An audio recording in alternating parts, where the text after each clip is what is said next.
The drug coursing through Isabella's veins made everything hazy, dreamlike, as she stumbled through the opulent hallway of the Grand Meridian Hotel, her vision blurring at the edges. She shouldn't be here. She knew she shouldn't be here.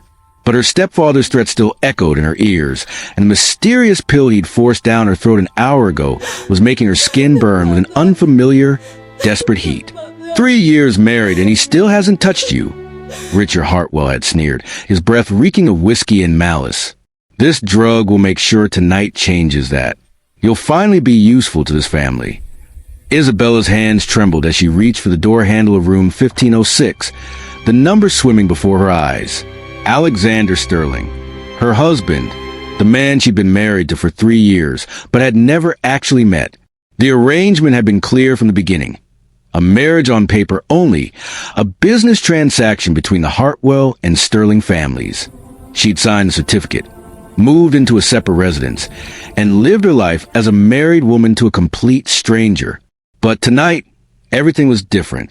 Tonight, Richard had decided to force her hand, to use her body as a bargaining chip in whatever new scheme he was plotting.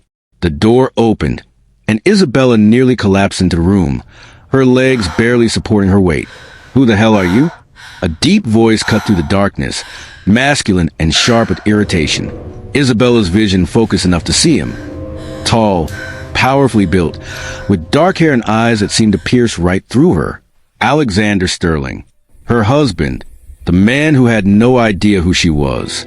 "Please," she whispered, her voice breaking. I don't feel well." Alexander's expression shifted from annoyance to something harder, more assessing. "Let me guess. You're another one of those women who think they can seduce their way into my bed and my bank account." The words hit Isabella like a slap, but the drug in her system was making it impossible to think clearly, to explain, to tell him the truth. Her body was on fire, her mind fracturing, and all she could do was reach for him as her knees gave out. He caught her, his hands strong on her arms, and for a moment, Isabella felt safe. Then he was pushing her away, his face cold and distant. "Get out. I don't have time for this game." "You don't understand," Isabella managed, tears streaming down her face. But the words wouldn't come. The room was spinning, and Alexander Sterling, her husband, her stranger, was looking at her with such contempt that Isabella wanted to disappear. He didn't know her, didn't recognize her. 3 years of marriage, and she was nothing but another faceless woman trying to get into his bed. The irony was almost funny. Almost. "I'm calling security," Alexander said, reaching for his phone. Isabella stumbled backward, her hands grasping at the doorframe for support. She had to leave, had to get out before she humiliated herself further. But as she turned, the world tilted violently, and the last thing she saw before darkness claimed her was Alexander's face, his expression shifting from anger to something that might have been concern. When Isabella woke, it was morning. Sunlight streamed through unfamiliar curtains, and her body ached in ways that made her stomach drop with dread.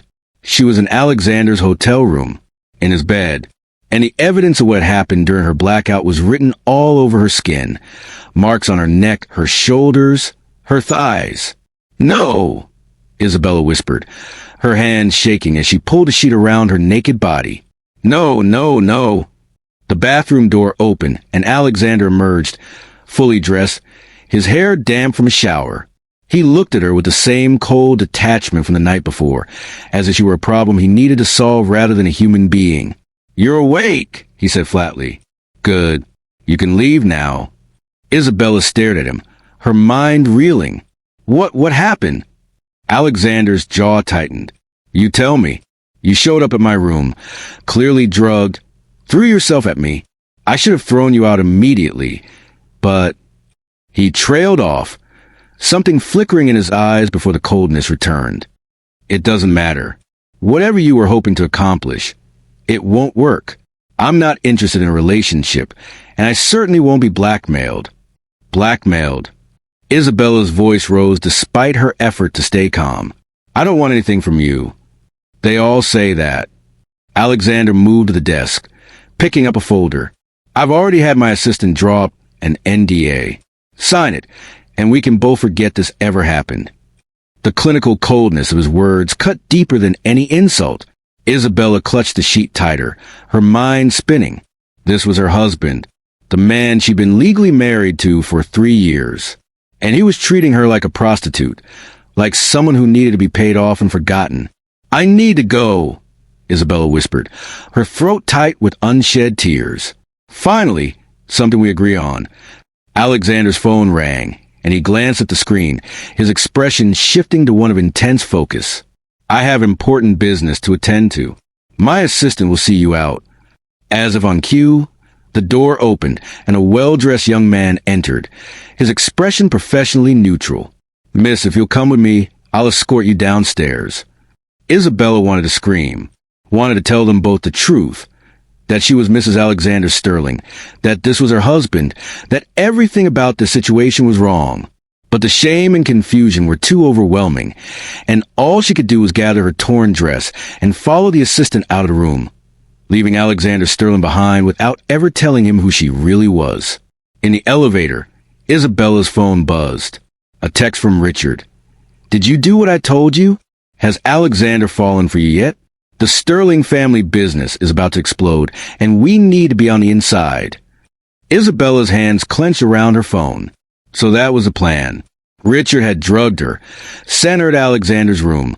Also, he could use her to get close to the Sterling fortune. And she'd fallen right into his trap. Another text followed. "Alexander is taking over Sterling Industries. He's about to become the most powerful man in Manhattan. Keep him interested, Isabella.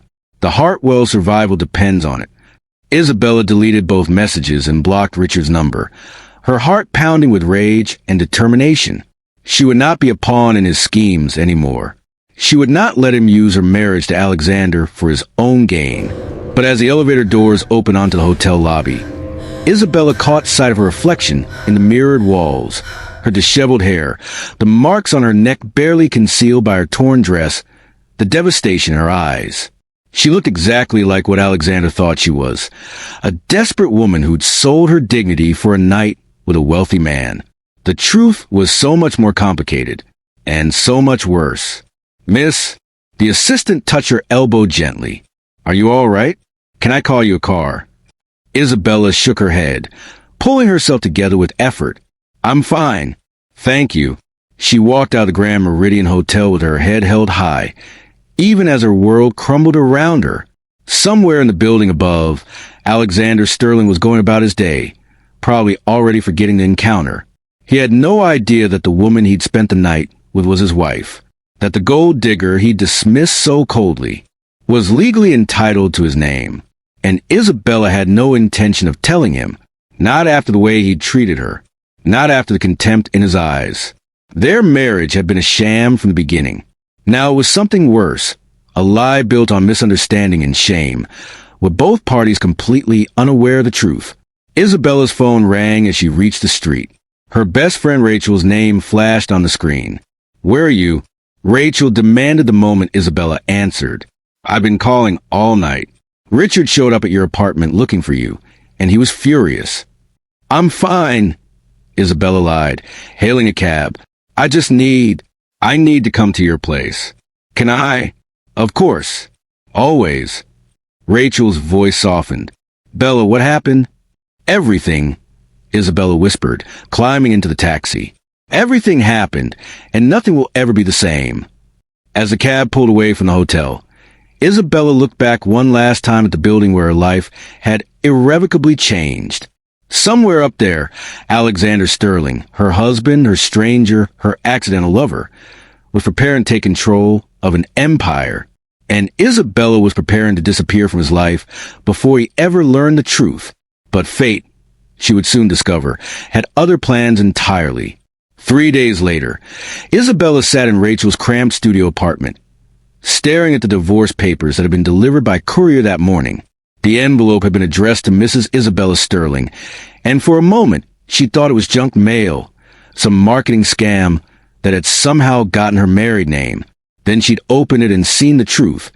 Alexander Sterling's legal team had filed for divorce. "He doesn't even know he's divorcing me," Isabella said, her voice hollow. "He has no idea."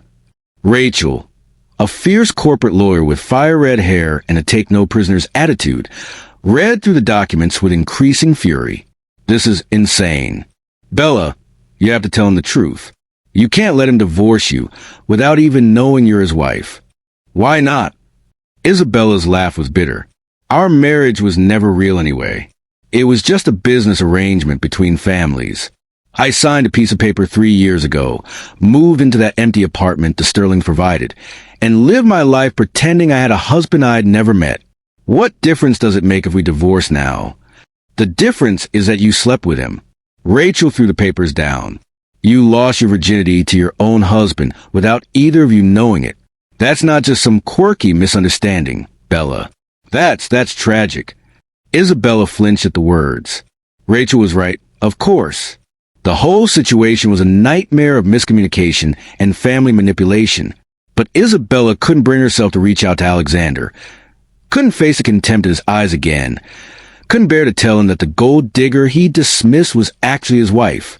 Richard's been calling non-stop, Isabella said, changing the subject. He found out about the divorce filing. He's furious. Apparently. The whole plan was for me to stay married to Alexander, to use my position as his wife to get access to Sterling Industries business deals. Richard Hartwell is a parasite, Rachel spat. He's been using you since your mother married him when you were 16. It's time to cut him off completely. I want to. Isabella's hands trembled as she picked up the divorce papers. But he's threatening Mom. You know she's in that long-term care facility for a chronic illness. Richard pays for it. And he's made it very clear that if I don't cooperate, he'll move her to someplace horrible. He's calculating the debt I owe him. Says I need to pay back $30 million for all the years of supporting Mom's medical care. $30 million? Rachel's eyes widened. That's extortion. That's Richard. Isabella closed her eyes, exhaustion washing over her.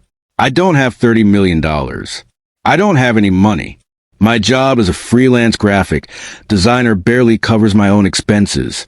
There's no way I can. Her phone rang, interrupting the conversation. The number was unknown, but something made Isabella answer anyway. Is this Isabella Hartwell? A professional male voice spoke on the other end. Yes, this is she. My name is James Mitchell. I'm calling on behalf of Alexander Sterling. Mr. Sterling would like to meet with you to discuss the divorce proceedings. Would you be available this afternoon at 3 o'clock? Isabella's heart stopped. I'm sorry, what? Mr. Sterling wishes to finalize the divorce quickly and cleanly. He's prepared to offer you a settlement to sign the papers without contest. Are you available this afternoon? Isabella looked at Rachel, who was making frantic gestures. Yes, I'll be there. Excellent. I'll text you the address. Thank you, Miss Hartwell. The line went dead, and Isabella stared at her phone in disbelief. He wants to pay me off, she whispered. Alexander wants to pay me to divorce him quickly. Don't you dare take his money. Rachel grabbed Isabella's shoulders. Bella, you have to tell him the truth today. When you meet with him, you have to explain everything. I can't. The thought of facing Alexander again made Isabella's stomach churn with anxiety. You didn't see the way he looked at me, Rachel. He thinks I'm some opportunistic gold digger. If I tell him I'm his wife, he'll think I'm trying to trap him, to extort money from him. It'll make everything worse. It's already worse. Rachel shook her head in frustration. Bella, you're legally married to this man. You slept with him. You can't just walk away and pretend none of this happened. Watch me, Isabella said, her voice hardening with determination. I'll meet with him this afternoon. I'll sign the divorce papers. And then I'll figure out how to deal with Richard and get Mom to safety. But I am not telling Alexander Sterling that I'm his wife. That chapter of my life is over before it ever really began. Rachel looked at her best friend with a mixture of exasperation and sympathy. You're making a mistake, Bella. A huge one. It won't be the first, Isabella replied, thinking of all the choices that had led her to this moment, agreeing to the arranged marriage, trusting Richard, walking into that hotel room. And it probably won't be the last. The Sterling Industries headquarters occupied an entire skyscraper in Midtown Manhattan, a gleaming tower of glass and steel that seemed to pierce the clouds. Isabella stood on the sidewalk outside, staring up at the building and trying to find the courage to walk through those revolving doors. She dressed carefully for this meeting. A simple navy dress, minimal makeup, her dark hair pulled back in a neat bun. She wanted to look professional, composed, nothing like the desperate woman who'd stumbled into Alexander's hotel room 3 nights ago. "You can do this," Isabella whispered to herself. "Just sign the papers and leave." Simple. But nothing about the situation was simple. The lobby was intimidating, all marble floors and modern art, with security guards who looked like they could bench press a car. Isabella gave her name at the reception desk and was immediately escorted to a private elevator that required a key card to operate. "Mr. Sterling is expecting you," the security guard said, his tone respectful but distant. 52nd floor. The elevator ride felt like it took hours. Isabella's heart pounded harder with each passing floor, and by the time the doors opened onto Alexander's executive level, she felt like she might pass out from sheer anxiety. James Mitchell was waiting, a tall, thin man with wire-rimmed glasses and the kind of professional demeanor that suggested he'd seen everything and was impressed by nothing. "Miss Hartwell, thank you for coming. This way, please." He led her through a maze of corridors, past assistants and junior executives who all seemed to be moving with urgent purpose. Sterling Industries was clearly in the middle of some major transition, with boxes being moved and workers installing new technology everywhere. "Mr. Sterling recently took control of the company," James explained, noticing Isabella's curious looks. "We're implementing his new vision for Sterling Industries. It's a very exciting time." They reached a set of imposing double doors, and James knocked once before opening them. "Miss Hartwell to see you, sir." Alexander Sterling stood with his back to the door, looking out the floor-to-ceiling windows at the Manhattan skyline. He was dressed in an impeccably tailored charcoal suit, his dark hair perfectly styled, and even from behind, he radiated power and confidence. Isabella's breath caught in her throat. This was her husband, the stranger she'd married, the man she'd accidentally slept with in a drugged haze. And he had no idea.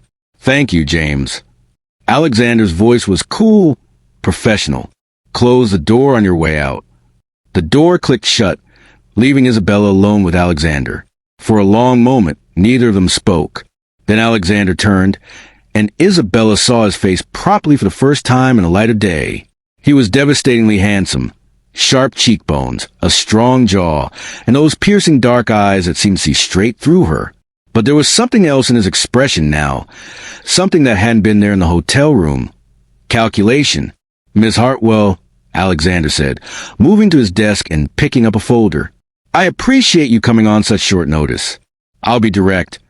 I want this divorce finalized as quickly as possible. I'm prepared to offer you a settlement of $30 million to sign the papers without contest and maintain absolute discretion about our encounter. $30 million. The exact amount Richard claimed she owed him. Isabella's mind reeled. "Why?" she asked, her voice barely above a whisper. "Why would you pay me anything? We're not. We don't have any kind of relationship." "Call it an investment in my peace of mind," Alexander replied, his tone businesslike. "I'm about to take Sterling Industries in a new direction. I can't afford scandals or complications. You sign the papers, take the money, and we both move on with our lives. It's a simple transaction." Simple. There was that word again. "I see." Isabella forced herself to meet his eyes, even though it hurt to see the cold indifference there. "And what makes you think I want anything from you?" "Everyone wants something, Miss Hartwell." Alexander leaned against his desk, crossing his arms. "In my experience, people either want money, power, or connections. I'm offering you money. It's the cleanest solution for both of us." "What if I said no?" Isabella asked, surprising herself with her own boldness. "What if I told you to keep your money and I'd sign the divorce papers anyway?" For the first time, she saw something flicker in Alexander's eyes. Surprise, maybe, or confusion. "Why would you do that?" "Because not everyone is motivated by money," Isabella said, her voice stronger now. And because I don't need your charity or your guilt payment. You want a divorce? Fine. I'll sign the papers. But I don't want your money. Alexander studied her intently, as if seeing her for the first time. You're different from what I expected. You don't know anything about me, Isabella replied, her heart racing. You think you do, but you don't. Then enlighten me. Alexander moved closer, and Isabella had to force herself not to step back. Why did you come to my hotel room that night? And don't tell me it was an accident or a mistake. Someone sent you there. Who was it? The question caught Isabella off guard. She'd been so focused on hiding her identity that she hadn't considered Alexander might have his own questions about that night. It doesn't matter, she said finally. It's over. Let's just sign the papers and forget this ever happened. I can't forget. The admission seemed to surprise Alexander as much as it surprised Isabella. He cleared his throat, a professional mask slipping back into place. I mean, I can't proceed without understanding what happened. For all I know, this is some elaborate setup, some scheme to blackmail me later. It's not. Isabella's frustration boiled over. God, is that what you think of everyone? That we're all out to get something from you? In my position, yes. Alexander's eyes hardened. You have no idea what it's like to be the heir to Sterling Industries, to have people constantly trying to use you, manipulate you, get close to you for what you can give them. So yes, I'm suspicious. And yes, I assume the worst until proven otherwise. Isabella felt an unexpected pang of sympathy. Despite everything, despite the way he treated her, she could see the loneliness in his eyes, the isolation that came with wealth and power. I'm sorry, she said softly. I'm sorry that people have treated you that way. But I'm not one of them. I don't want anything from you except to end this as quickly and painlessly as possible. Alexander watched her for a long moment, and Isabella could see him trying to read her, to figure out what her angle was. The irony was almost unbearable. He was looking for deception when the truth was staring him right in the face. All right, he said finally. If you don't want the money, then what do you want? The question hung in the air between them. What did Isabella want? To turn back time and refuse Richard's schemes? To have never signed that marriage contract 3 years ago? To have a real relationship with this man instead of this twisted, impossible situation? I want you to help someone, Isabella heard herself say. There's someone I care about very much who needs $30 million for medical care and safety. If you're determined to pay that amount, pay it to them instead of me. Alexander's eyebrows rose. Medical care? For whom? That's not relevant to our discussion. Isabella straightened her shoulders. Do we have a deal? You pay $30 million to the person I designate. I sign your divorce papers, and we never see each other again. You're either the most selfless person I've ever met or the most clever manipulator, Alexander said, his tone unreadable. I haven't decided which yet. Does it matter? Isabella asked. You get what you want, a clean divorce and no complications. And someone I love gets the care they need. Everyone wins. Alexander pulled out his phone and typed something quickly. I'll have James draw up the modified agreement. But Miss Hartwell, understand this. If I find out later that this is some kind of scheme, that you're playing me, I will destroy you. I don't make threats lightly. I understand, Isabella said, her voice steady even though her hands were shaking. And I give you my word, this is not a scheme. After today, you'll never hear from me again. Somehow, Alexander murmured, his eyes still fixed on her face. I doubt that. Before Isabella could respond, the office door burst open, and an elegant older woman swept in, her face flushed with anger. Alexander, we need to talk about this ridiculous divorce you're filing. The family has been in an uproar ever since. The woman stopped mid-sentence as she caught sight of Isabella. Her eyes widened, then narrowed with instant dislike. Who is this? She demanded, looking Isabella up and down with open contempt. Mother, this is Miss Hartwell, Alexander said, his tone weary. She's here on business. Miss Hartwell, this is my mother, Catherine Sterling. Catherine Sterling, Isabella's mother-in-law. The woman stared at Isabella with such venom that it was actually shocking. Business, Catherine repeated, her voice dripping with sarcasm. Is that what we're calling it now? Alexander, I thought I raised you better than to bring your companions to your place of work.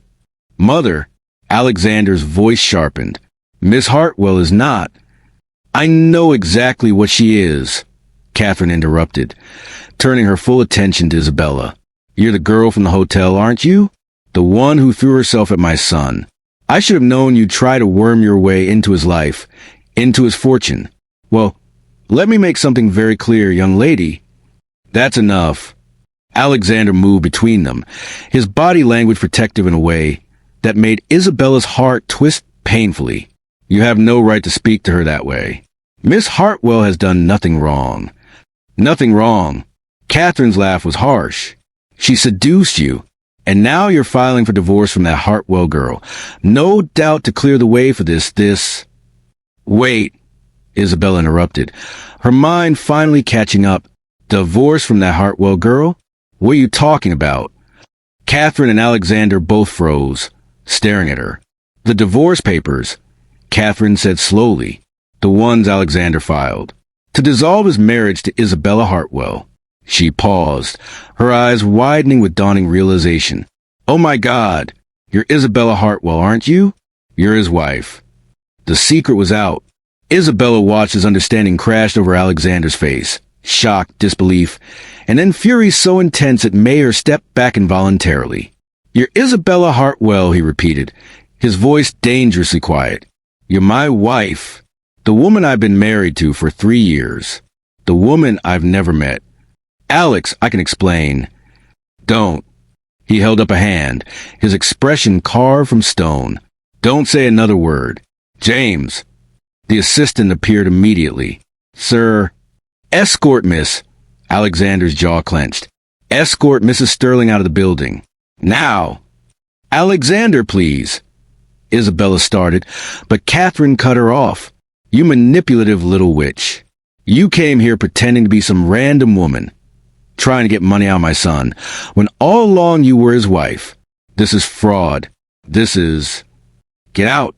Alexander's voice was so cold, so final, that Isabella felt it like a physical blow. Both of you. Mother, we'll discuss this later. Isabella, I don't want to see your face again until the divorce is finalized. But Alexander... Out! The roar echoed through the office, and Isabella fled, tears streaming down her face. Her worst nightmare realized. He knew. Alexander knew she was his wife, and now he thought she'd been playing him, manipulating him, trying to scam him all along. As James escorted her to the elevator, Isabella could hear Catherine's voice rising in anger. Alexander's responses clipped and furious. The marriage that had never been real was now a toxic mess of misunderstanding and rage, and Isabella had no idea how to fix it. Chapter 3. The truth emerges. Isabella made it halfway home, before breaking down completely.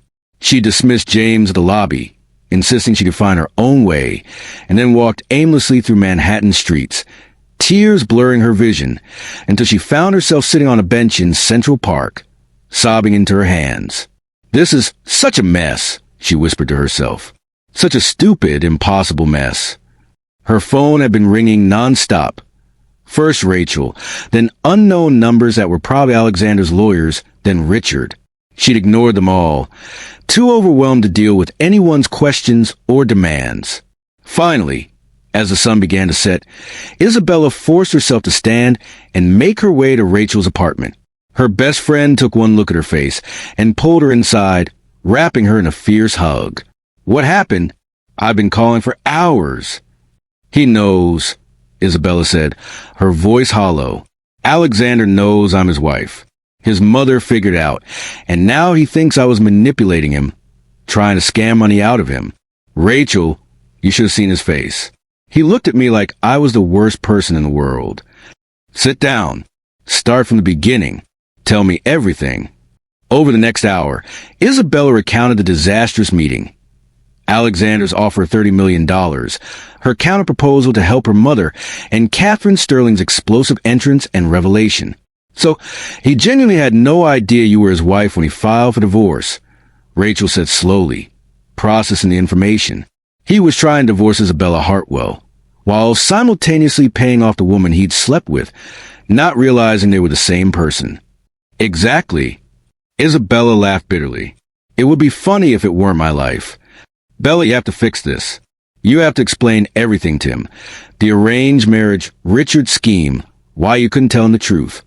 He won't listen to me now. Isabella shook her head. You didn't see the way he looked at me. He hates me, Rachel. He thinks I'm some con artist who was playing him all along. Then make him listen. Rachel grabbed Isabella's shoulders. You're legally married to this man.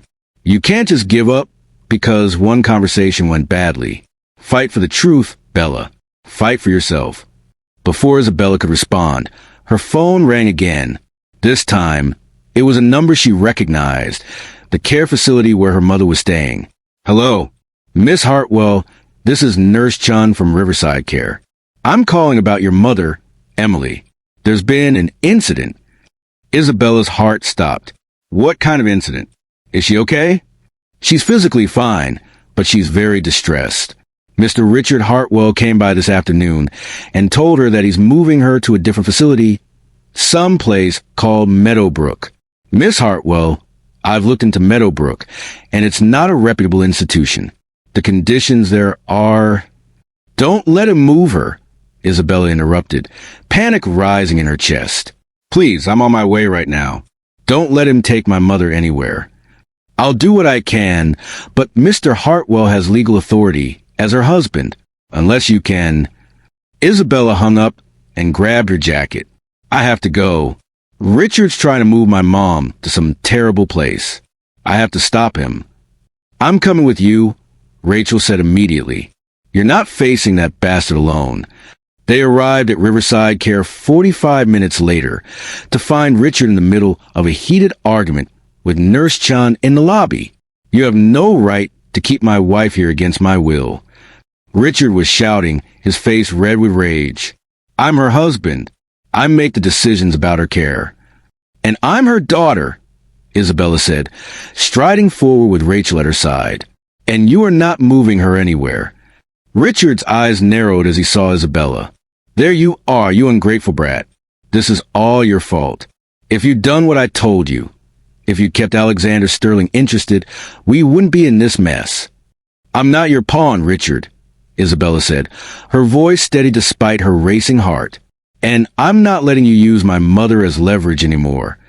You don't have a choice. Richard grabbed her arm, his grip painful. I've been supporting that woman for years, paying for her expensive care. You owe me, Isabella. You owe me everything. Let go of her. Rachel stepped forward, her lawyer voice cold and commanding. Now, or I'll have you arrested for assault. Richard released Isabella, but didn't back down. You think you can threaten me? I know all about your little adventure with Alexander Sterling. How do you think he'd react if I told the whole world that his wife is a whore who drugs herself and throws herself at her own husband? The accusation hit Isabella like a slap. You drugged me. You forced that pill down my throat and sent me to that hotel room. You orchestrated the whole thing. Prove it, Richard sneered. It's your word against mine. And who do you think people will believe?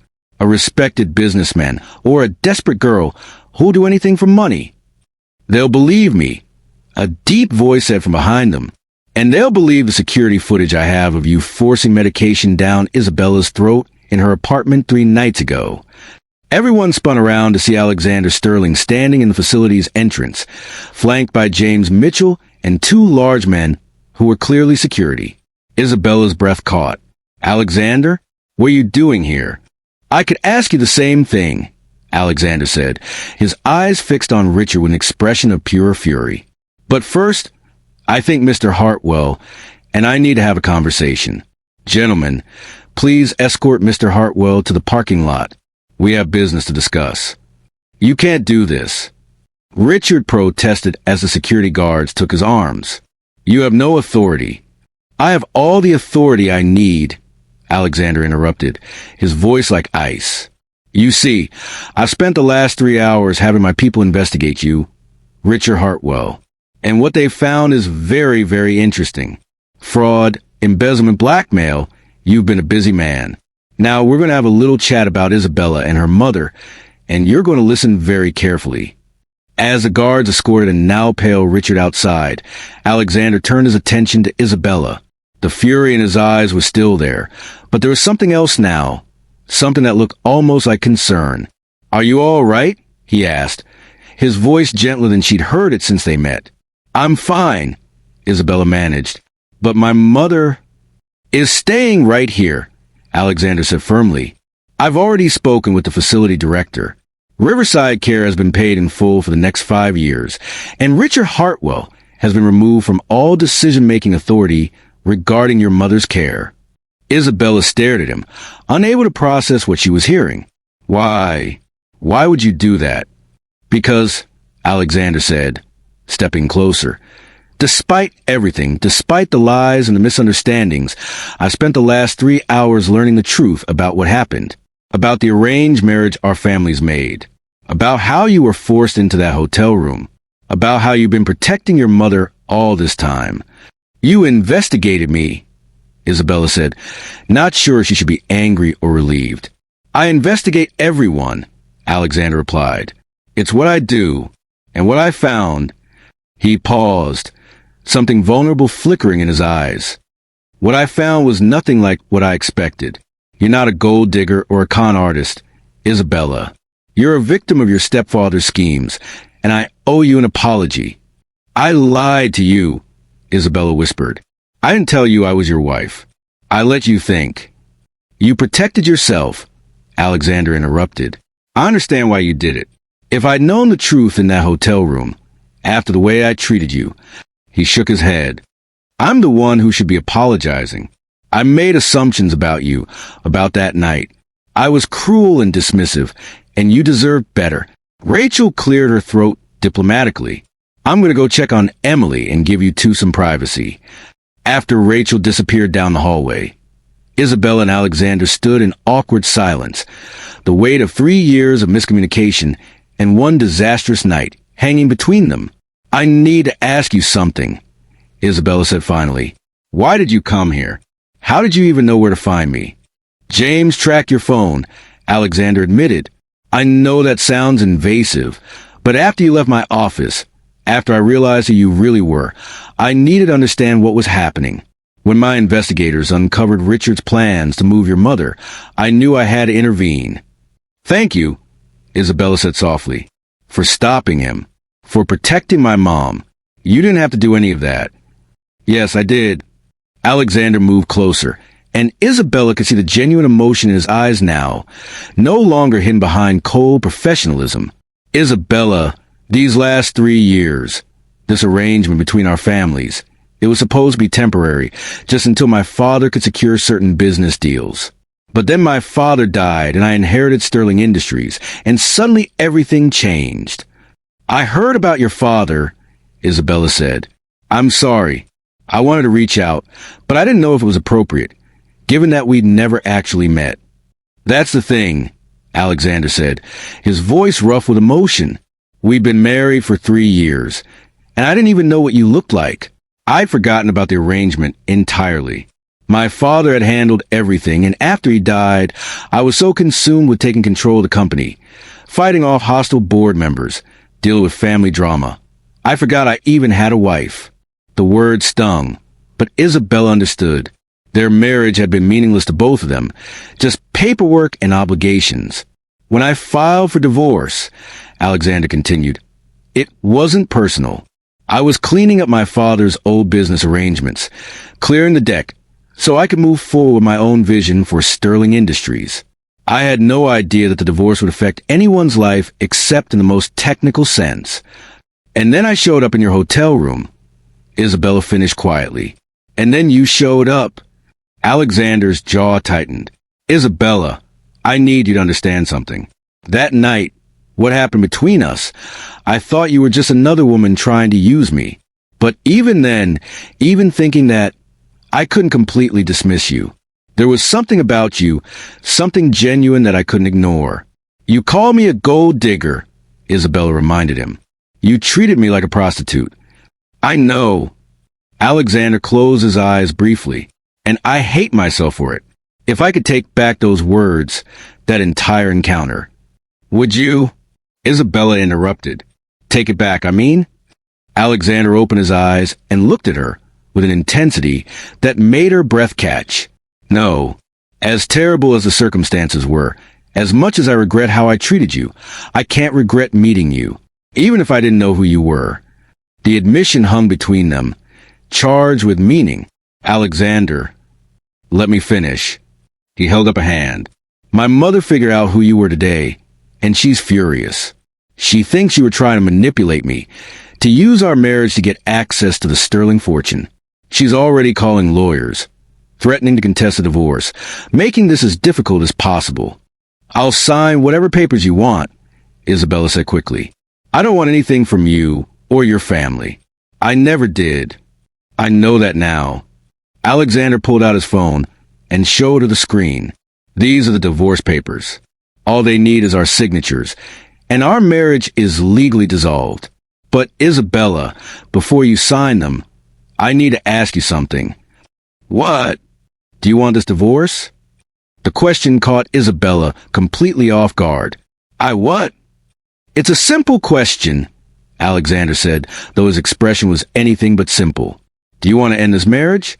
Because I've been thinking about it all afternoon, and I'm not sure I do.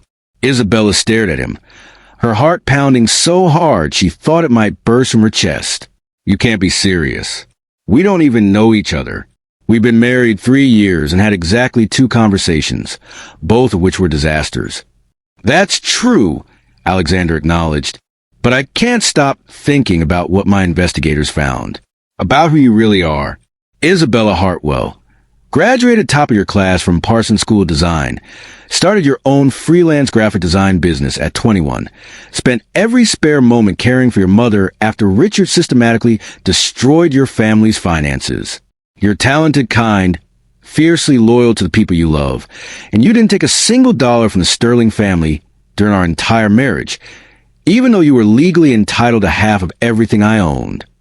How do you know all that? I told you, I investigate everyone. Alexander's lips quirked in something that might have been a smile. But Isabella, here's what I can't figure out. Why did you agree to marry me in the first place? Your stepfather orchestrated the arrangement, but you could have refused. You could have fought back. Why didn't you? Isabella looked away, memories of that time flooding back.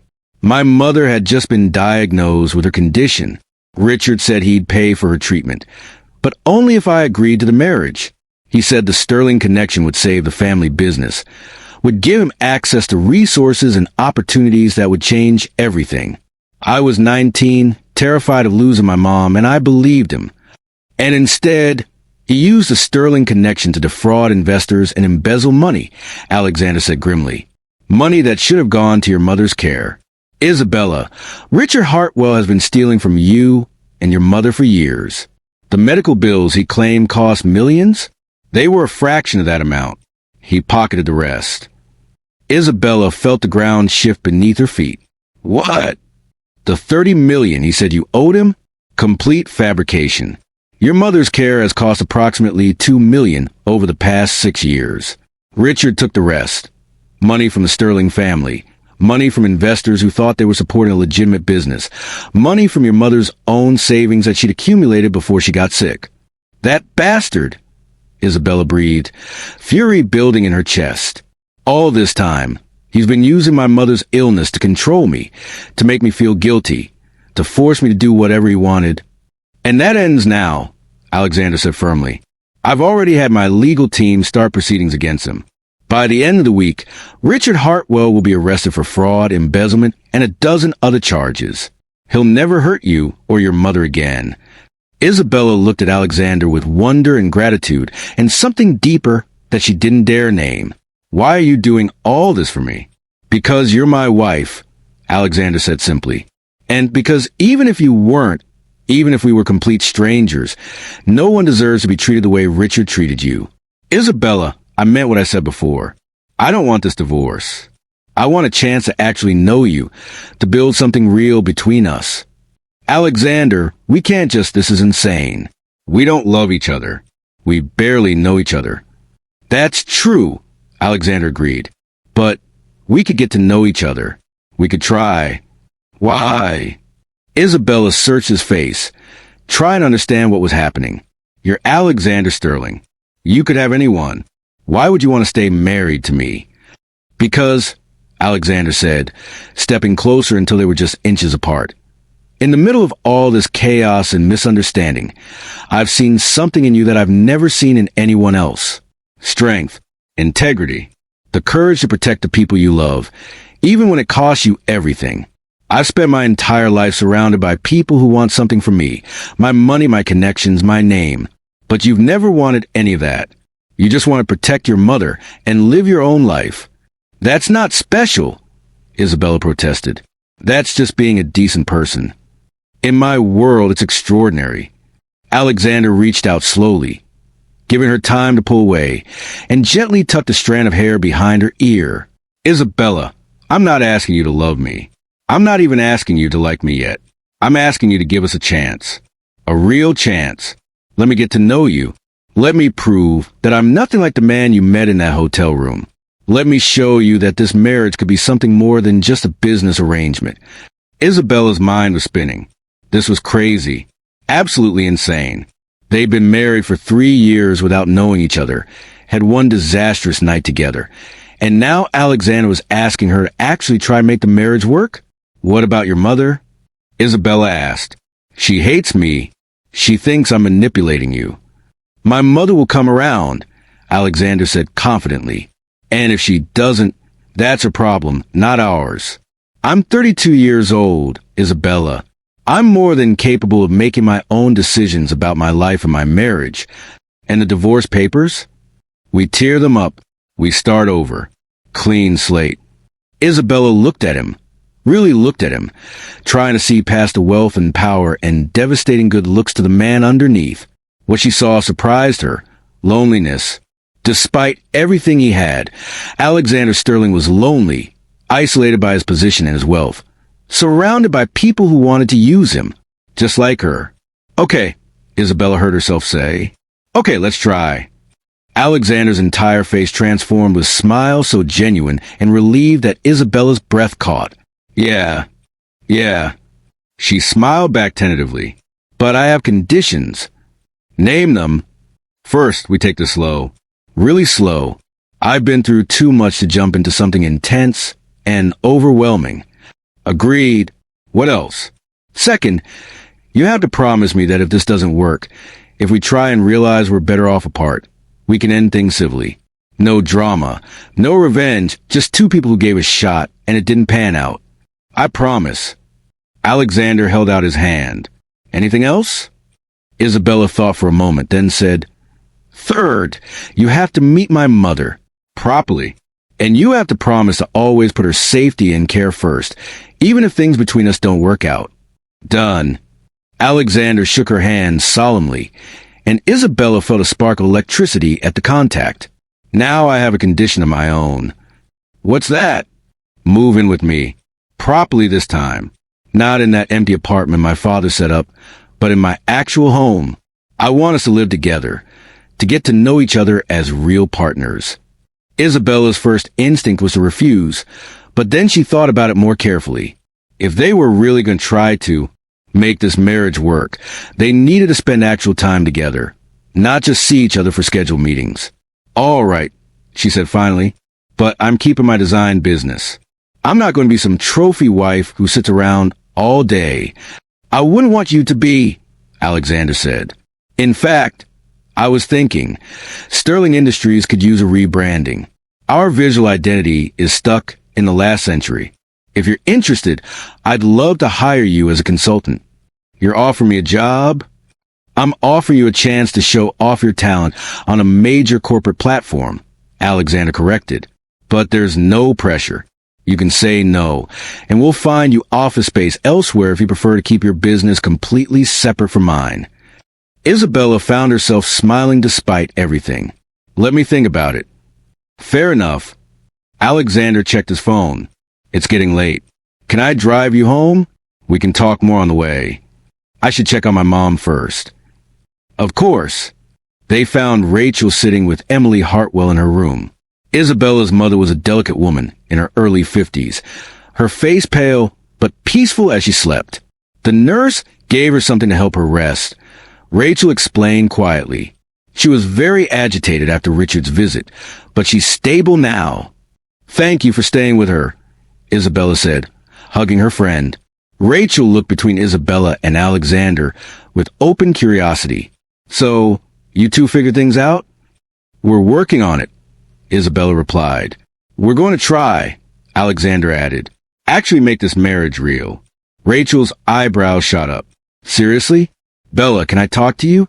Privately, in the hallway, Rachel grabbed Isabella's shoulders. "Are you sure about this? This morning you wanted nothing to do with him, and now you're agreeing to move in together and work on a marriage." "I know it sounds crazy," Isabella admitted. "But Rachel, he's not what I thought. He's trying. And honestly, what do I have to lose? My life is already a mess. Maybe this is a chance to build something good out of all the chaos. Or maybe you're making a huge mistake," Rachel warned. "Bella, he's incredibly wealthy and powerful. If this goes wrong, you could get hurt in ways that have nothing to do with emotions."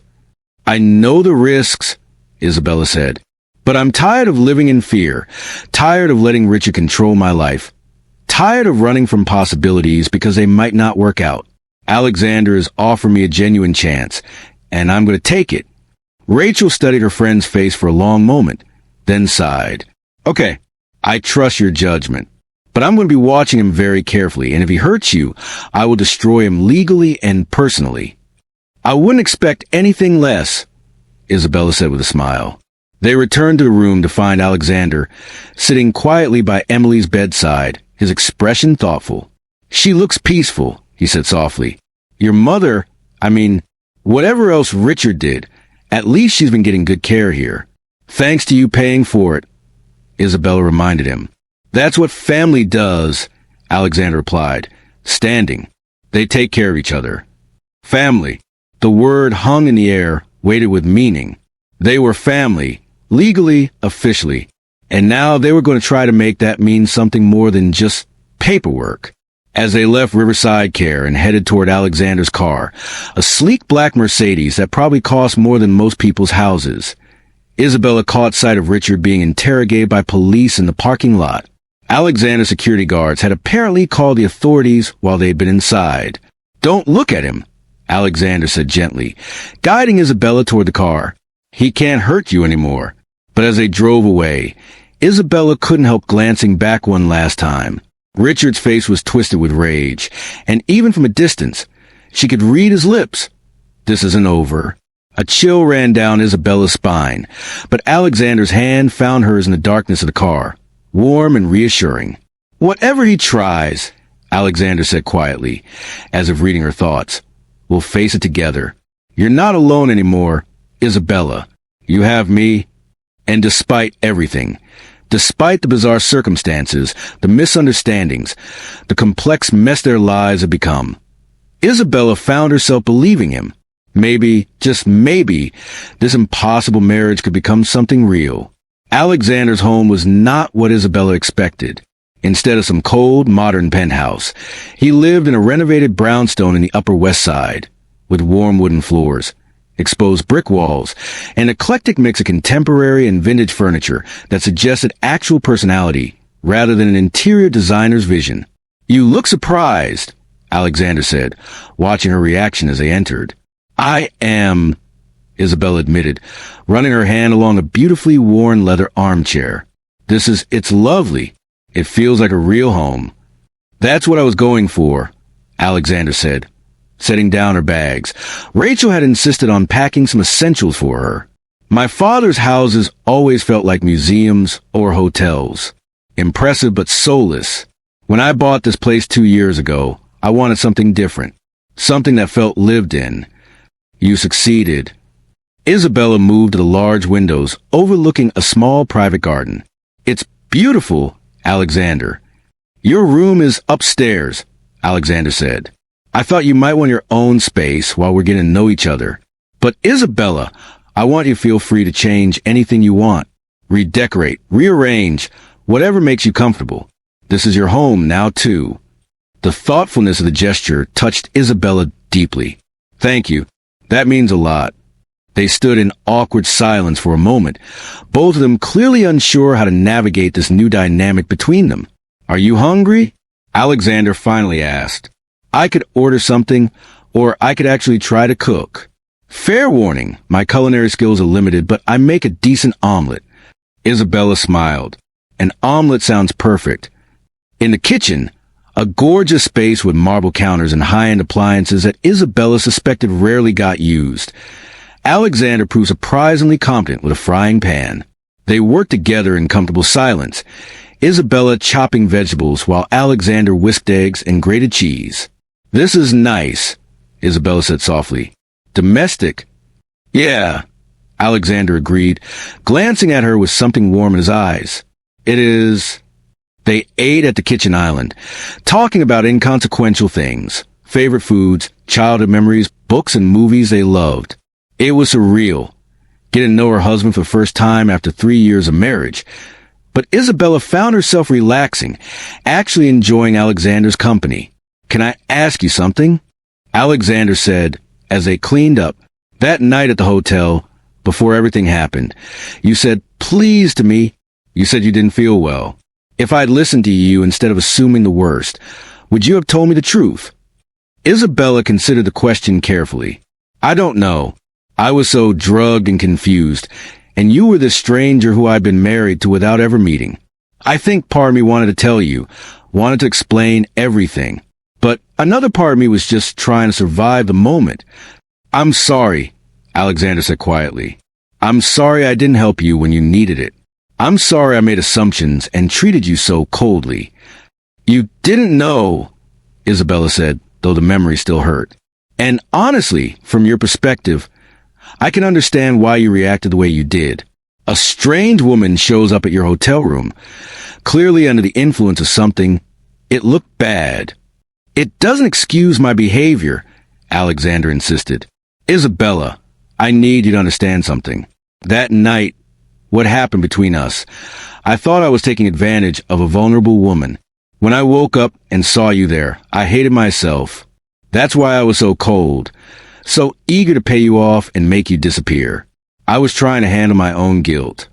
The admission surprised Isabella. I thought you were just being cruel.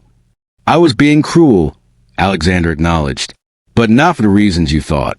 I was cruel to you because I was disgusted with myself. And then, when I found out you were my wife, that the woman I'd treated so dismissively was Isabella Hartwell, he shook his head. I've never felt worse about anything in my life. Isabella set down the dish towel she'd been using and turned to face him fully.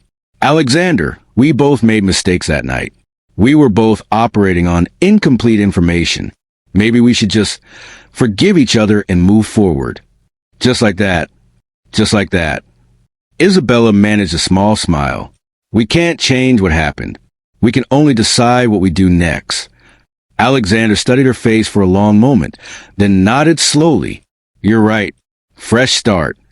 Fresh start, Isabella agreed. Her phone buzzed with a text from Rachel. How's it going? Do I need to come rescue you? Blink twice for yes. Isabella laughed and typed back, I'm fine. Actually better than fine. Talk tomorrow. Rachel checking on you? Alexander guessed. She's protective. Good. You should have people in your life who look out for you. Alexander's phone buzzed as well. Speaking of which, that's James. Apparently, the news about us is starting to leak. The press is going to have a field day with this story. What story? Isabella asked with confusion. Manhattan's most eligible bachelor. Suddenly married for 3 years without anyone knowing, now reuniting with his secret wife. Alexander grimaced. The tabloids are going to eat this up. Oh, God, Isabella groaned. I hadn't even thought about that. Alexander, I don't know how to deal with that kind of attention. You won't have to deal with it alone, Alexander promised. James will coordinate with our PR team. We'll control the narrative as much as possible. But Isabella, there's something you should know. My mother is probably going to fight this. She's going to try to paint you in the worst possible light to get me to change my mind about the divorce. Even though we're not getting divorced now. Especially because we're not getting divorced. Alexander's jaw tightened. My mother has very specific ideas about who I should marry. Old money, society connections, all that traditional aristocratic nonsense. The fact that you were essentially forced into this marriage by your stepfather, that you come from a struggling family. In her mind, that makes you completely unsuitable. Maybe she's right, Isabella said quietly. Maybe I am unsuitable. I don't know anything about your world, Alexander. High society, corporate politics, all that. I'm completely out of my depth. Good, Alexander said firmly. Because I don't want someone who's been raised in that world. I want someone real. Someone who sees me as a person, not a stepping stone or a prize to be won. And Isabella, that's you. From the moment I met you, both times I met you, you've never once treated me like Alexander Sterling, heir to Sterling Industries. You've treated me like just a person. You are just a person, Isabella pointed out. Not to most people. Alexander moved closer, and Isabella could see the vulnerability in his eyes again. To most people, I'm a bank account with legs, an opportunity, a chance to climb the social ladder or secure their future. But you've never wanted any of that from me. I wanted you to pay $30 million for my mother's care, Isabella reminded him with a wry smile. For your mother, Alexander emphasized, not for yourself. That's the difference, Isabella. You're selfless in a way that's completely foreign to my world. They stood in the kitchen, the evening light fading outside, and Isabella felt the weight of the decision she'd made. She'd agreed to try to make this marriage work, to build something real with this man who was still largely a stranger. It was terrifying and exhilarating and completely insane. I should probably get some sleep, Isabella said finally. It's been a very long day. Of course. Alexander stepped back, professional distance returning. Your room is the second door on the left upstairs. There's an ensuite bathroom, and I had James stock it with basic toiletries. But if you need anything else, just let me know. Thank you. For everything. For today, for my mother, for... Isabella gestured vaguely. All of this. You don't have to thank me, Alexander said softly. We're partners now. Really? Truly partners.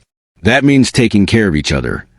As Isabella headed upstairs, she heard Alexander's phone ring and his voice shift into business mode as he answered. Even this late at night, Sterling Industries demanded his attention. It was a glimpse into what her life would be like now, shared with a man who carried enormous responsibilities, who operated in a world of billion-dollar deals and corporate warfare. The guest room was beautiful, decorated in soft blues and creams, with a massive comfortable bed and windows overlooking the garden. Isabella's bag sat on a bench at the foot of the bed, and she began unpacking mechanically, her mind still processing everything that had happened. A soft knock on the door made her turn. Sorry to interrupt, Alexander said, standing in the doorway. I just want to say goodnight properly, and to give you this. He held out a small box. What is it? Open it. Inside the box was a simple gold wedding band, elegant and understated. Isabella stared at it in confusion. We never had rings, Alexander explained. The marriage was so rushed, so purely practical, that no one bothered with that detail. But if we're really going to try to make this work, I thought we should have them. This one's yours, if you want it. Mine is downstairs. I'll wear it tomorrow. Isabella felt tears prick her eyes. The gesture was so thoughtful, so symbolic of the new beginning they were attempting. It's beautiful, she whispered. Thank you. You don't have to wear it if you're not ready, Alexander said quickly. I just wanted you to have it. A symbol of commitment, whenever you feel comfortable. Isabella slipped the ring onto her finger. It fit perfectly, the gold warm against her skin. I'll wear it, she said, looking up at Alexander. We're doing this together, right? Fresh start. Fresh start, Alexander agreed, his voice rough with emotion. They stood there for a moment, neither sure how to end this interaction. Finally, Alexander leaned in and pressed a gentle kiss to Isabella's forehead, chaste, respectful, but filled with promise. Good night, Isabella. Sleep well. Good night, Alexander. After he left, Isabella sat on the edge of the bed, looking at the ring on her finger and trying to process the surreal turn her life had taken. This morning, she'd been preparing to sign divorce papers and disappear from Alexander Sterling's life forever. Tonight, she was wearing his wedding ring and sleeping under his roof, having agreed to build a real marriage with a man who'd been a stranger just days ago. It was crazy, absolutely insane. But as Isabella finally crawled under the covers, exhausted but strangely hopeful, she found herself smiling. Maybe crazy was exactly what she needed. Isabella woke to sunlight streaming through the windows and the distant sound of someone moving around downstairs. For a moment, she was disoriented, unsure where she was. Then memory returned. Alexander's house, the wedding ring on her finger, the impossible new beginning they were attempting. She showered quickly and dressed in jeans and a simple sweater, then made her way downstairs to find Alexander in the kitchen, wearing running clothes and looking slightly sweaty. "Good morning," he said with a smile. "I was just about to make coffee. How did you sleep?" "Surprisingly well," Isabella admitted. "You've been running?" "Every morning at 6. It's the only time I can clear my head before the chaos of the day starts." Alexander poured coffee into 2 mugs. "I thought today we could go visit your mother together. Let me meet her properly this time, when she's awake and not sedated." "She'll love that," Isabella said, touched by his thoughtfulness. They were just sitting down with their coffee when Alexander's phone began ringing insistently. He glanced at the screen and grimaced. "My mother, this is going to be unpleasant. Should you answer it?" "Might as well get it over with." Alexander put the phone on speaker. "Good morning, Mother." "Don't you good morning me." Catherine Sterling's voice was shrill with fury. "Alexander, I just received a call from my lawyer. He tells me you've canceled the divorce proceedings. Have you lost your mind?" "No, Mother. I've come to my senses." "By deciding to stay married to that manipulative little gold digger?" "Alexander, she was playing you. She came to your office pretending to be a stranger when all along she was your wife. She had her reason for not revealing her identity," Alexander said calmly. "Reasons I understand and accept." "Reasons? What possible reason justifies that kind of deception?" Isabella watched Alexander's face harden. "Mother, this is not your decision to make. Isabella and I are married. We're going to stay married. And I expect you to treat her with respect. I will do no such thing. Alexander, I'm calling an emergency board meeting. If you insist on continuing this farce of a marriage, the board needs to know what kind of woman you've tied yourself to. The board works for me, Mother, not the other way around." "We'll see about that." Catherine snapped. "There are plenty of shareholders who share my concerns about your judgment lately. This marriage is proof that you're not fit to run Sterling Industries." "Try it," Alexander said, his voice dangerously quiet. "Try to turn the board against me, Mother. See what happens." He hung up before Catherine could respond. "I'm sorry," Isabella said quietly. "I'm causing problems between you and your family." "You're not causing anything," Alexander insisted. "My mother has been trying to control my life for years. This confrontation was inevitable. If it wasn't about you, it would be about something else." Before Isabella could respond, Alexander's phone rang again. This time it was James. "Sir, we have a situation. Mrs. Sterling has released a statement to the press." "It's not good." Alexander put the phone on speaker. "Read it to me." James cleared his throat. "The Sterling family is deeply concerned about recent developments regarding Alexander Sterling's marriage. We have reason to believe that Ms. Isabella Hartwell has manipulated her way into our family through deception and fraud. We are pursuing all legal avenues to protect the Sterling legacy and will not allow opportunists to take advantage of our son's good nature." Isabella felt like she'd been punched in the stomach. "She's calling me a fraud publicly?" "James, issue a counterstatement immediately," Alexander ordered, his face tight with fury. "Make it clear that I fully support my marriage to Isabella, that any attacks on her are attacks on me, and that my mother's statement represents her personal opinions only, not the views of Sterling Industries or the Sterling family as a whole." "Sir, there's more. Several major news outlets are running stories. The angle is secret wife cons billionaire." It's going viral. Of course it is, Alexander muttered. James, I need you to. Alexander, wait. Isabella placed her hand on his arm. Maybe we should think about this. If your mother is right, if me staying in your life is going to damage Sterling Industries, damage your reputation, maybe it's better if we do get divorced. Quietly, before this gets worse. Absolutely not. Alexander set his phone down and turned to face Isabella fully. Listen to me very carefully. I don't care what my mother says. I don't care what the press says. I don't care if the entire board of directors lines up to tell me I'm making a mistake. I am not divorcing you, Isabella. We agreed to try, and that's what we're going to do. But your company will survive some tabloid gossip, Alexander interrupted. Isabella, I've spent my entire life making decisions based on what other people thought was best. What my father wanted, what the board approved of, what society expected. For once, I'm making a choice for myself. I'm choosing you. I'm choosing us. And I'm not backing down. The determination in his voice made Isabella's heart pound. Alexander. No. He cupped her face gently. No more doubts. No more running. We faced this together, remember? That was the deal. Isabella searched his eyes and saw nothing but unwavering commitment. Okay, together. Good. Alexander grabbed his phone. James, get the PR team mobilized. I want a full media strategy by noon. And find out which board members are aligned with my mother. I need to know who I'm dealing with. Already on it, sir. But there's something else. Richard Hartwell has been released on bail, and he's giving interviews to anyone who'll listen. Isabella's blood ran cold. What is he saying?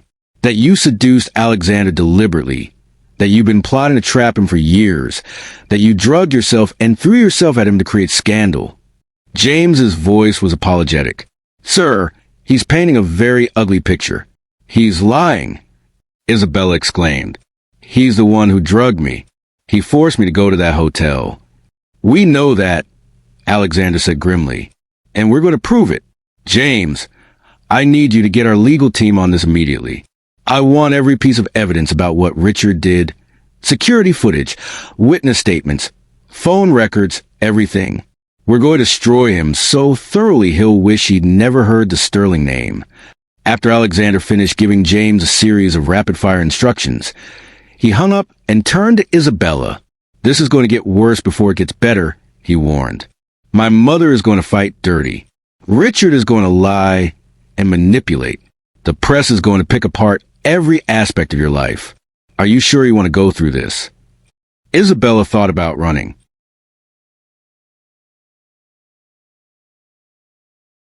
About signing those divorce papers, taking her mother, and disappearing in some quiet town where no one had heard of Sterling Industries or Manhattan society.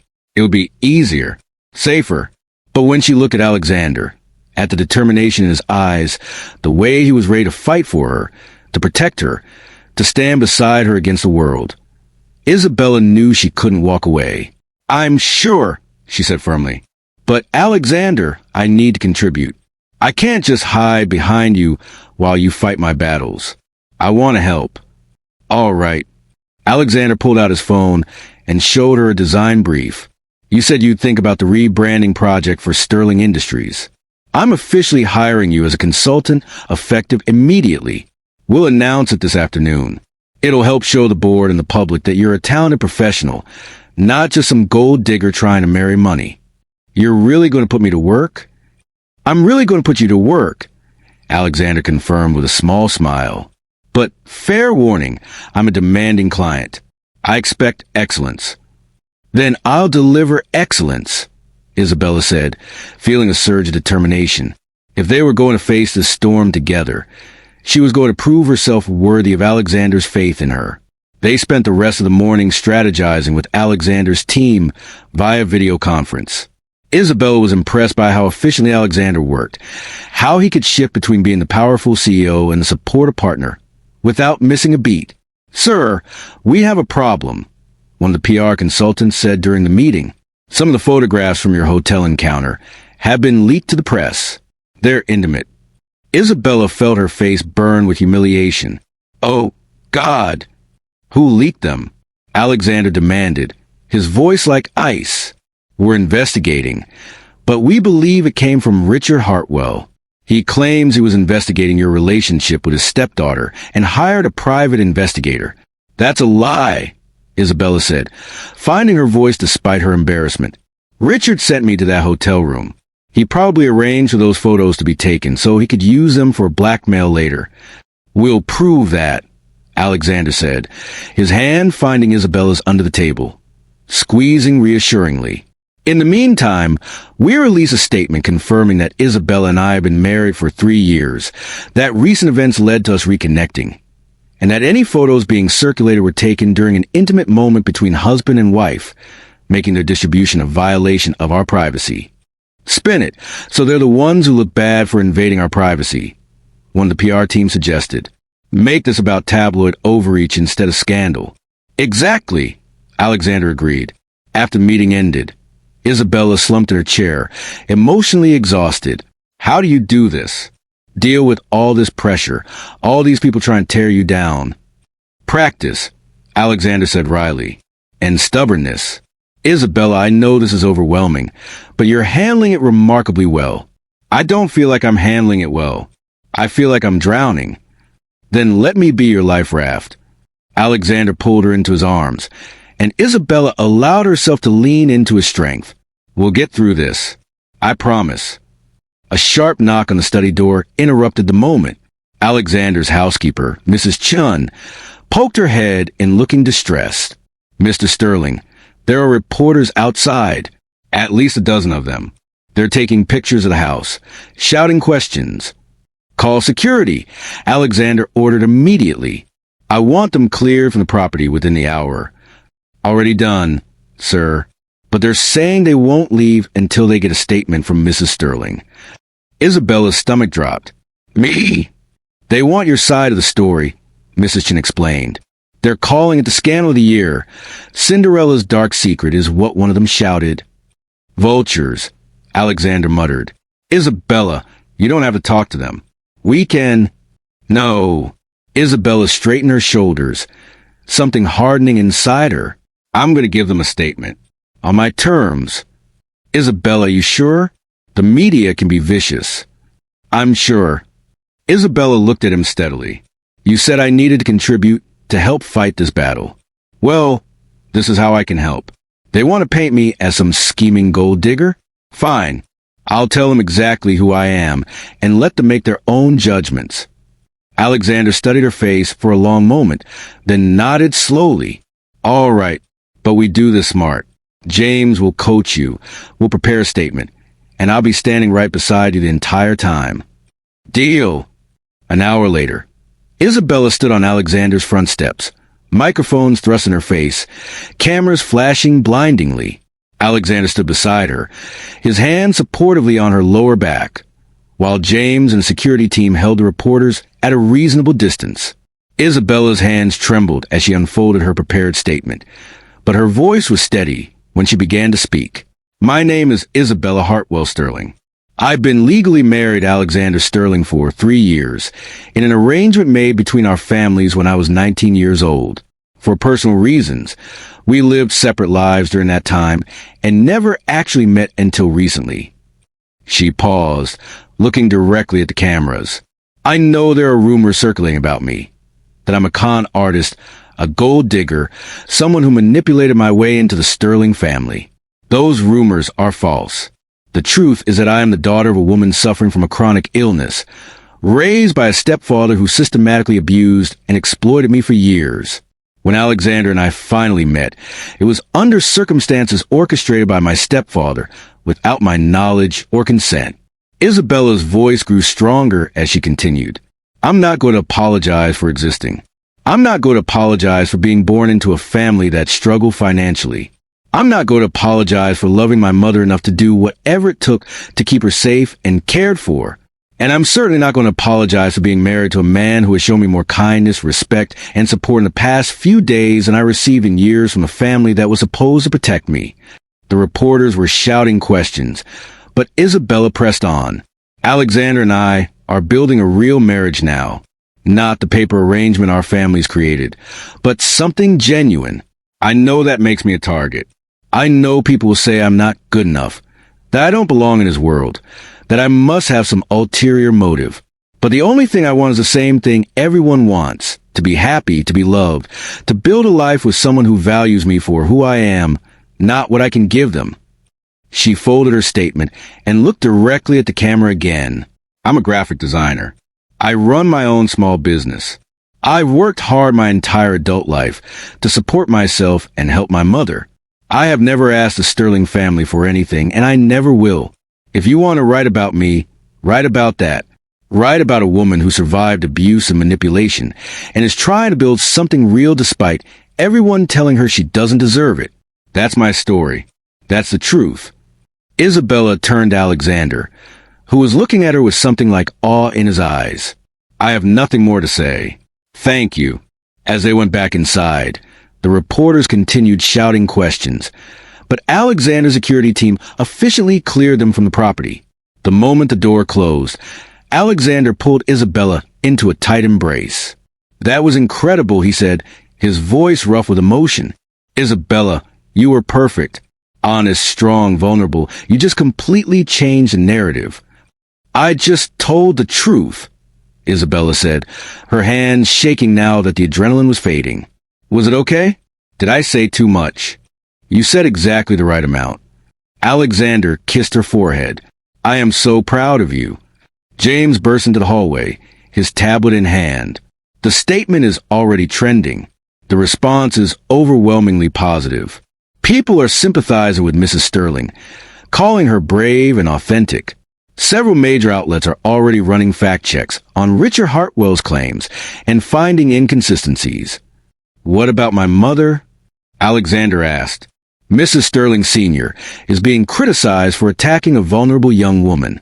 Social media is calling her out for her elitism. James looked up with a slight smile. Sir, I think we're winning.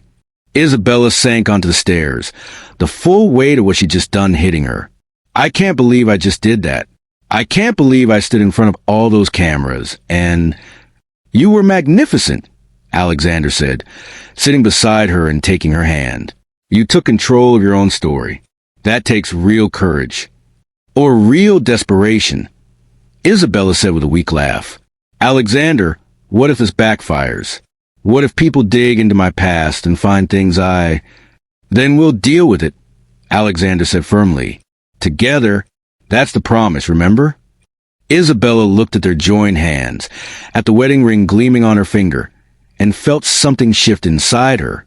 For the first time since this whole mess began, she felt like maybe, just maybe, they could actually make this work. Together, she agreed. The rest of the day was a whirlwind of activity. Alexander's PR team monitored the media response. His legal team prepared their case against Richard. And Isabella found herself thrust into the world of corporate branding as she began preliminary work on the Sterling Industries redesign. But through it all, Alexander stayed close, checking on her between meetings, bringing her coffee, making sure she ate. It was the small gestures that got Isabella, the way he remembered she took her coffee with cream and no sugar, the way he made sure she had a comfortable workspace set up in his study, the way he introduced her to his team as his wife with such pride in his voice. By evening, they were both exhausted. Alexander ordered takeout from Isabella's favorite Thai restaurant. How he knew it was her favorite, she wasn't sure, and they ate on the couch, watching the news coverage of Isabella's statement. Look at this, Alexander said, showing her his phone. Someone created a hashtag Team Isabella. You're becoming a social media hero. That's surreal, Isabella said, scrolling through the supportive comments. People actually believe me. Because you told the truth, Alexander said simply. People recognize authenticity when they see it. Isabella set down her phone and looked at Alexander seriously. Can I ask you something? Anything. Why are you really doing this? Fighting so hard for this marriage? We barely know each other. You could have any woman you wanted. Why me? Alexander was quiet for a long moment, his expression thoughtful. You want an honest answer? Always. Because for the first time in my life, I'm with someone who sees me as just a person, Alexander said quietly. Not Alexander Sterling, CEO, not the sterling air. Just me. When you looked at me in that hotel room, when you were scared and drugged and vulnerable, you didn't see my bank account or my connections. You just saw someone you hoped would help you. I did, Isabella whispered. And I failed you that night, Alexander continued. I was so jaded, so used to people trying to use me, that I couldn't see you were genuinely in trouble. That's been eating at me, Isabella. The way I treated you that night. I want to make it right. But more than that, I want to know you. The real you. The woman who's brave enough to stand up to my mother, who's loyal enough to sacrifice everything for her own mother, who's talented enough to build her own business from nothing. You make me sound much more impressive than I am, Isabella said, blinking back tears. I don't think you see yourself clearly, Alexander said, his hand coming up to cup her cheek. Isabella, you're extraordinary. And yes, we barely know each other. Yes, this is crazy and rushed and probably a terrible idea by any logical standard. But when I'm with you, I feel like I can breathe for the first time in years. Like maybe there's more to life than board meetings and profit margins and living up to my father's legacy. Isabella leaned into his touch, her heart pounding. Alexander, I'm not asking you to love me, he said quickly.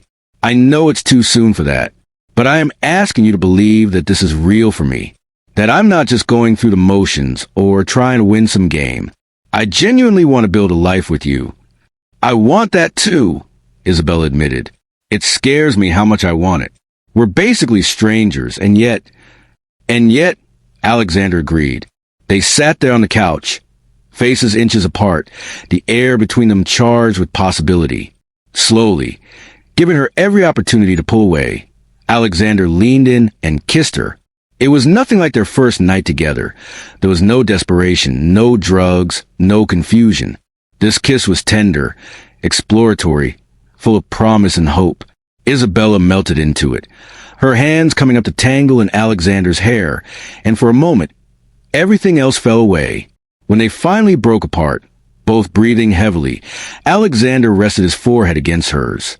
We should probably take this slow, he said, though his voice was strained with desire. Probably, Isabella agreed, though she made no move to pull away. I don't want to rush you, or pressure you, or... Alexander, Isabella interrupted with a soft laugh. Stop overthinking. We're married. We've already slept together. Even if neither of us remembers it clearly, I think we can handle a kiss. Just a kiss? Alexander's eyes darkened with heat. For now, Isabella said, pulling back slightly. You're right. We should take this slow. Build a real foundation before we complicate things with physical intimacy, Alexander finished. You're right. Of course you're right. It's just hard. Isabella supplied with a smile. Very hard, Alexander agreed, then caught the innuendo and laughed. I mean difficult. It's difficult. They dissolved into laughter, the tension breaking, and Isabella felt something warm bloom in her chest. This ease, this comfort, this ability to laugh together. This was what she wanted, what she'd been missing her whole life. Come on, Alexander said, standing and offering his hand. Let's watch something mindless and try to forget about the insanity of our lives for a few hours. They ended up watching a cooking competition show, making fun of the contestants, and arguing about whether the judges were being fair. It was normal, domestic, exactly what Isabella had never had growing up in Richard's house. Around midnight, Isabella's eyes started to droop, and Alexander gently shook her awake. Come on, sleepyhead. Time for bed. I'm not sleepy, Isabella protested, even as she yawned. Clearly, Alexander said with amusement. Can you make it upstairs, or should I carry you? I can walk, Isabella said indignantly, standing up and immediately swaying. Alexander caught her, steadying her with his hands on her waist. Or I could carry you. Before Isabella could protest, Alexander swept her up into his arms, carrying her up the stairs like she weighed nothing. This is ridiculous, Isabella said, though she couldn't help smiling. I'm perfectly capable of walking. Humor me, Alexander said. I'm having a very chivalrous moment here. He set her down gently at her bedroom door, his hands lingering on her waist. Good night, Isabella. Good night, Alexander. They stood there for a moment, neither wanting to break the spell of the evening. Finally, Alexander leaned in and pressed a soft kiss to her lips. Brief, sweet, full of promise. Sweet dreams. After he left, Isabella got ready for bed, her mind replaying the day's events.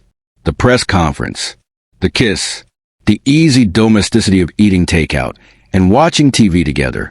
It felt real in a way nothing in her life had felt real in a long time. As she slid under the covers, Isabella's phone buzzed with a text from Rachel. Saw your press conference. You were amazing. Call me tomorrow and tell me everything. Isabella smiled and typed back, Will do.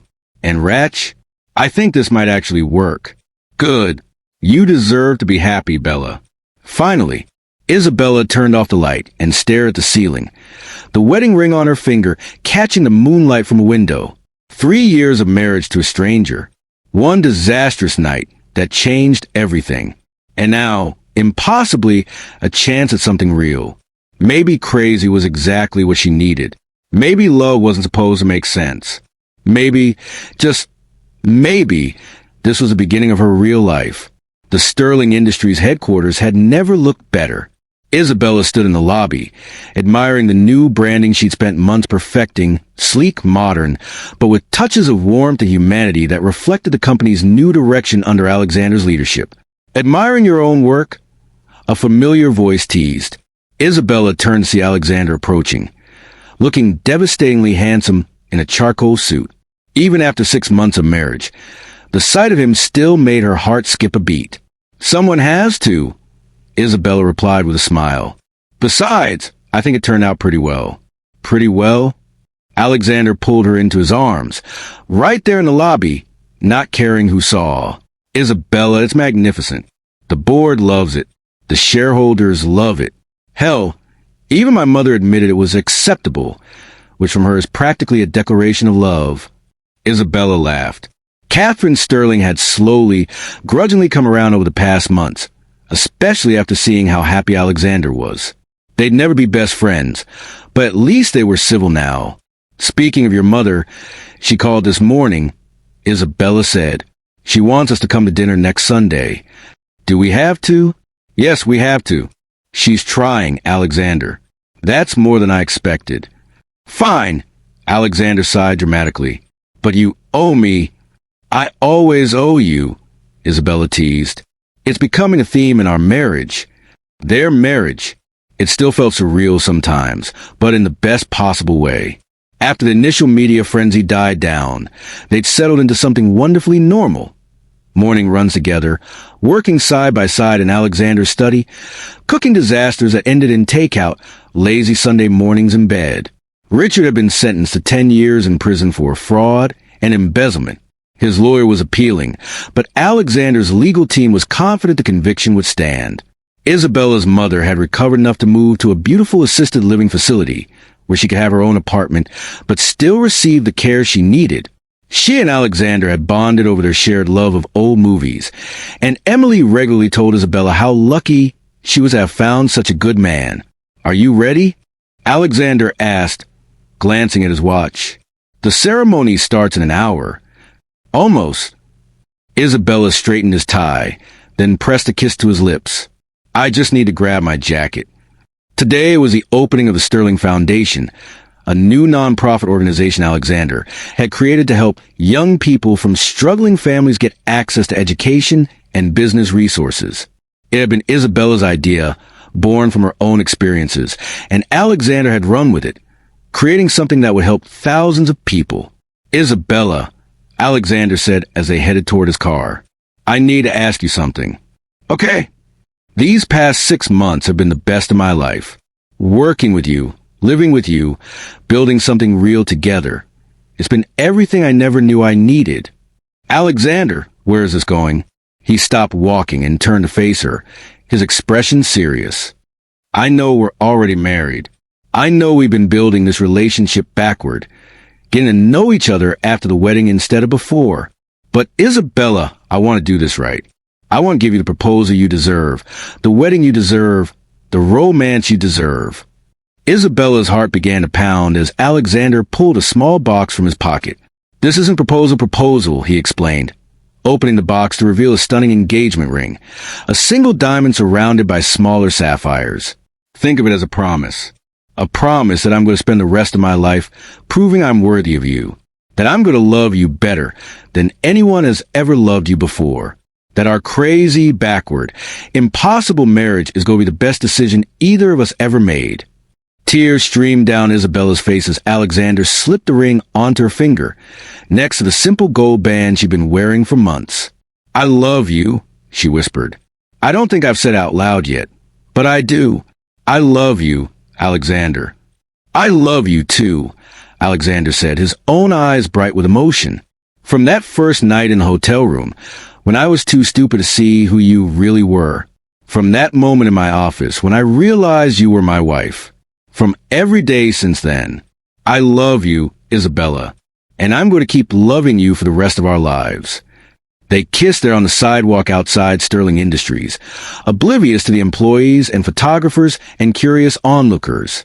It was a kind of kiss that stopped traffic, that made people believe in love, that reminded everyone watching that sometimes the best stories are the ones that don't make sense.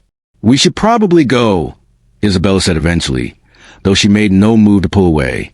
"The ceremony can wait 5 more minutes," Alexander said firmly. "Right now, all I want is to hold my wife and appreciate how incredibly lucky I am." "I'm the lucky one," Isabella insisted. "We're both lucky," Alexander compromised. "Now come on. We have a foundation to open, a future to build, and a lifetime of happiness ahead of us." As they drove toward the foundation's opening ceremony, Isabella looked at the 2 rings on her finger, the simple gold band from 6 months ago and the stunning engagement ring from today. They represented everything she and Alexander had become. A marriage that started as a business arrangement became a scandal and transformed into a love story. It hadn't been easy. They'd faced opposition from Alexander's family, attacks from the media, legal battles with Richard, and their own doubts and fears. But they'd faced it all together, and that had made all the difference. "What are you thinking about?" Alexander asked, glancing over at her. "How I stepped out of that shower 6 months ago and walked into the rest of my life," Isabella said. "How one terrible night became the beginning of everything good." "Funny how that works," Alexander agreed, his hand finding hers. "Sometimes the worst moments lead to the best outcomes." "Sometimes," Isabella agreed, squeezing his hand. "Sometimes when you fall, you land exactly where you were meant to be all along." And as they pulled up the foundation opening, where hundreds of people were waiting to celebrate a new beginning for countless struggling families, Isabella realized that was exactly what happened to her. She'd fallen, hard and painfully, but she'd landed in Alexander Sterling's arms. And she wouldn't change a single thing about the journey that brought her there. The end.